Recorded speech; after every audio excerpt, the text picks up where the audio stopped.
Hello everyone, मैं रोहित प्रजापति आप लोगों को आपके अपने YouTube channel RP coaching centre में स्वागत करता हूं। तो काफ़ी दिन मैं किसी कारणवश आप लोगों को वीडियो नहीं ला पा रहा था। तो आज मैं लाया। कई बच्चों ने कमेंट किया था कि सर वज्र गुणनखंड के बारे में आप वीडियो बनाइएगा। तो मैं आपको वही बताने जा रहा हूँ। तुमने क्या पढ़ा होगा? रैखिक समीकरणों के हल।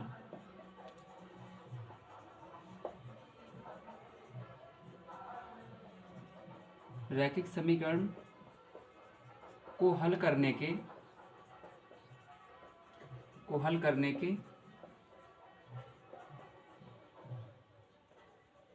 के तरीके।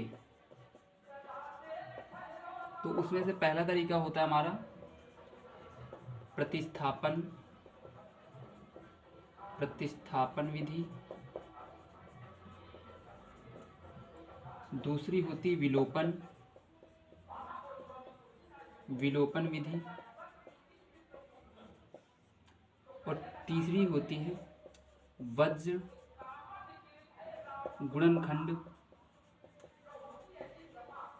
विधि। और एक लास्ट अंत में आता भी है, बोर्ड एग्जाम में बहुत ही इंपॉर्टेंट है। ये आता है 4 से 6 नंबर में। कौन सा? ये भी आते हैं, लेकिन ये ज़्यादातर आता है वज्र गुणनखंड विधि। तो इसी की बात हम करने वाले हैं आज, क्योंकि हमारे पास एक कमेंट में आया था कि सर इसको बताइए, रैखिक समीकरण को हल करने के तरीके कितने टाइप होते हैं।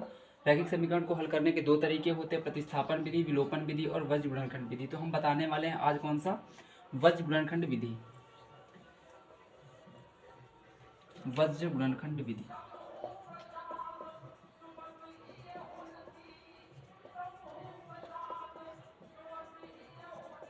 हमने कोई भी 2 समीकरण ले लिए एग्जाम्पल के लिए, डायरेक्टली हम समझाएंगे। जैसे हमने ऐसे पहले ले लिए a1x plus b1y plus c1 बराबर 0। दूसरा है दूसरा रैखिक समीकरण a2x plus b2y plus c2 बराबर 0। तो इससे हमको क्या निकालना है? हल। क्या निकालना है? हल निकालना है इन रैखिक समीकरणों की। तो हल निकालने के लिए हमको करना क्या, कुछ नहीं है। पहले x बराबर y बराबर 1 होता है, ये याद रखना। फिर हमको करना क्या है?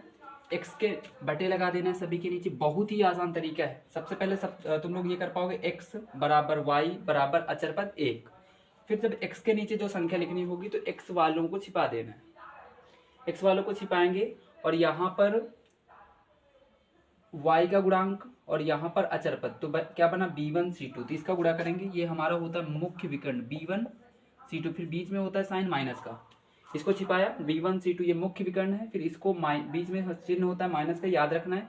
फिर इसका और इससे गुणा करेंगे तो हो जाएगा b2c1 माइनस b2c1। ठीक है। फिर y का मान निकालना, तो y वाले को छिपा लेना है। y वाले को ऐसे छिपाएंगे तो क्या बचा? यहाँ पर मुख्य विकर्ण a1c2, ये हो जाएगा a1c2। और हमने क्या बताया? बीच में साइन क्या रखना है? यहाँ पर भी याद रखना कि बीच वाला साइन माइनस का होता है। बीच वाला साइन क्या होता है? माइनस का। तो मतलब इनमें अंदर भी माइनस और ऊपर भी होता है माइनस। a1c2। ठीक है। फिर हम क्या करेंगे? y का मान निकालना, तो इसको छिपाया, a1c2 हो गया। फिर इसका मल्टीप्लाई यहाँ से हो जाएगा, तो हो जाएगा a2c1। बीच में साइन माइनस का होता है, ये भी हो गया। फिर अचर पद का मान निकालना 1 का, तो इसको छिपाएंगे। अचर पद ये है, इसका गुणा यहाँ से हो गया तो a1b2 हो जाएगा। और इसका गुणा यहाँ से हो जाएगा, बीच में साइन माइनस का, तो हो जाएगा a2b1। ये समझ लो। अब हमको बारी बारी से जैसे x का मान निकालना है, तो x के फॉर x या x के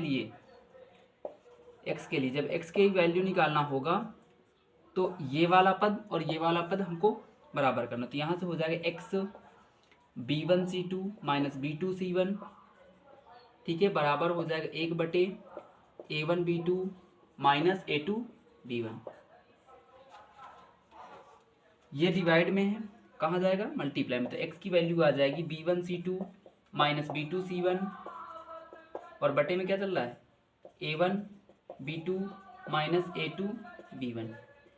इस प्रकार हमारी x की वैल्यू निकलेगी। ठीक है। और y के लिए y के लिए हम y वाला पद बराबर कर देंगे अचर पद के, इसको और इसको, तो यहाँ से हो जाएगा माइनस वाई बटे a1c2 माइनस a2c1 बराबर 1/a1b2 माइनस a2b1। फिर ये हमारा कहाँ पर है, डिवाइड में इधर आएगा तो मल्टीप्लाई में, तो माइनस का y बराबर हो जाएगा, चाहे इस पहले माइनस का गुणा नीचे करोगे तो ये हो जाएगा y, ये माइनस वाला प्लस का हो जाएगा a2c1 और ये प्लस वाला माइनस का a1c2 बराबर चल रहा है 1/a1b2 माइनस a2b1। ठीक है, इतना हो जाएगा। फिर ये हमारा डिवाइड में जाएगा मल्टीप्लाई में, तो y बराबर हो जाएगा a2c1 माइनस a1c2 और बटे में a1b2 माइनस a2b1। बहुत ही आसान तरीका है, फिर से समझ लो।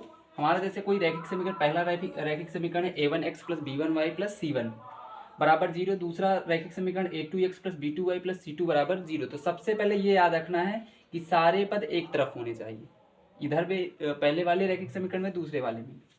हमको करना कुछ नहीं है, पहले सबसे पहले लिखना है x बटे बराबर माइनस वाई बटे, बीच में साइन माइनस का होता है हर जगह पर, माइनस वाई बटे बराबर 1 बटे, जब x का मान निकालना होगा तो x वाले पद को दोनों में से छिपा देंगे, b1 c2।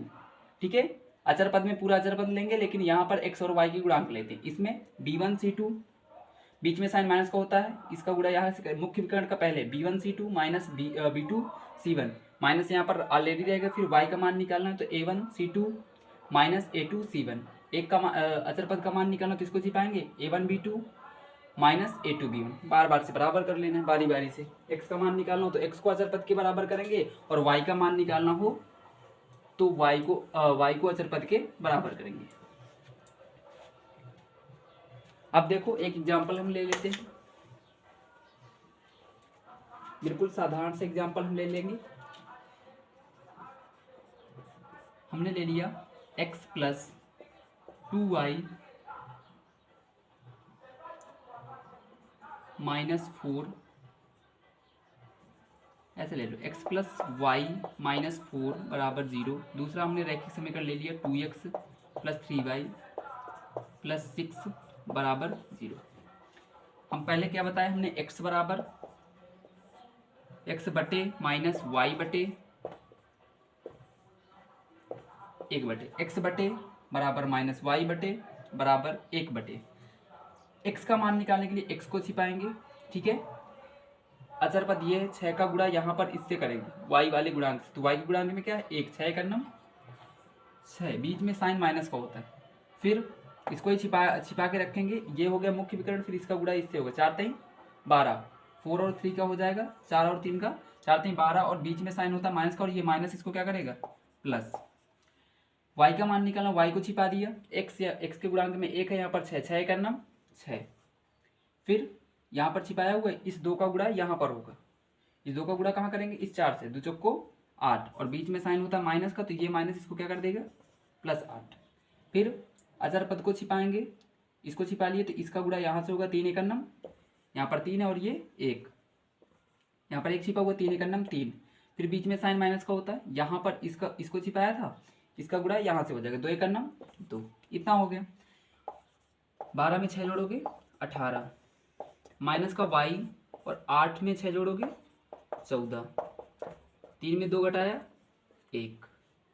x के लिए हम क्या करेंगे, x को बराबर करेंगे, और y के लिए y को बराबर करेंगे। x बटे 18, 1 में 1 का भाग देंगे तो क्या आ जाएगा 1, तो x बराबर 18 आ जाएगा, x बराबर 18 आ गया। और y बराबर, तो y के लिए हम लिखेंगे, y को बराबर कर देंगे, y के लिए y को बराबर कर देंगे, तो माइनस का y बराबर अपान 14 बराबर 1, तो y बराबर हो जाएगा 14, और ये y की वैल्यू उधर जाएगी तो हो जाएगा माइनस का 14। y की वैल्यू कितनी आ जाएगी माइनस का 14, y की वैल्यू कितनी आ जाएगी माइनस का 14।